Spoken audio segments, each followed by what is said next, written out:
नमस्कार शिक्षक बंधू आणि भगिनींनो, राष्ट्रीय शैक्षणिक धोरण 2020च्या अंमलबजावणीच्या दृष्टीने महाराष्ट्र शासनाने एक अत्यंत महत्त्वाचा निर्णय घेतला आहे.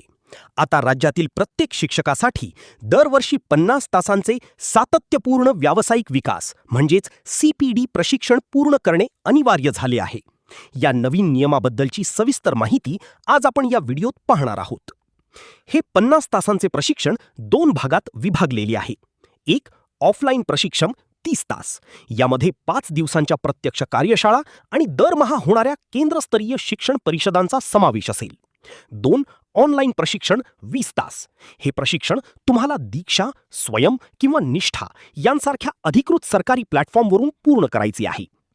या प्रशिक्षणात आधुनिक काळाची गरज असलेले विषय समाविष्ट केले आहेत, जसे की पायाभूत साक्षरता आणि संख्याज्ञान FLN, डिजिटल साक्षरता आणि आर्टिफिशियल इंटेलिजन्स AI, विद्यार्थ्यांचे मानसिक आरोग्य आणि पॉक्सो कायदा, तसेच नवीन समग्र प्रगती पुस्तक आणि नाविन्यपूर्ण अध्यापन पद्धती.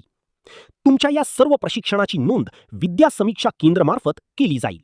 50 तास यशस्वीरित्या पूर्ण केल्यानंतर तुम्हाला ऑनलाईन प्रमाणपत्र मिळेल, ज्याची नोंद तुमच्या सेवा पुस्तिकेत सर्व्हिस बुक केली जाणार आहे.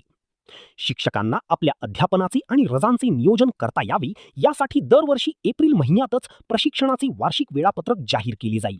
हे प्रशिक्षण राज्यातील इयत्ता 1 ते 12वीच्या सर्व शिक्षक आणि मुख्याध्यापकांना लागू राहील. तर चला, 21व्या शतकातील ही कौशल्ये आत्मसात करण्यासाठी सज्ज होऊया आणि आपल्या विद्यार्थ्यांना अधिक गुणवत्तापूर्ण शिक्षण देऊया. अधिक माहितीसाठी शासनाच्या अधिकृत संकेतस्थळाला भेट द्या. धन्यवाद.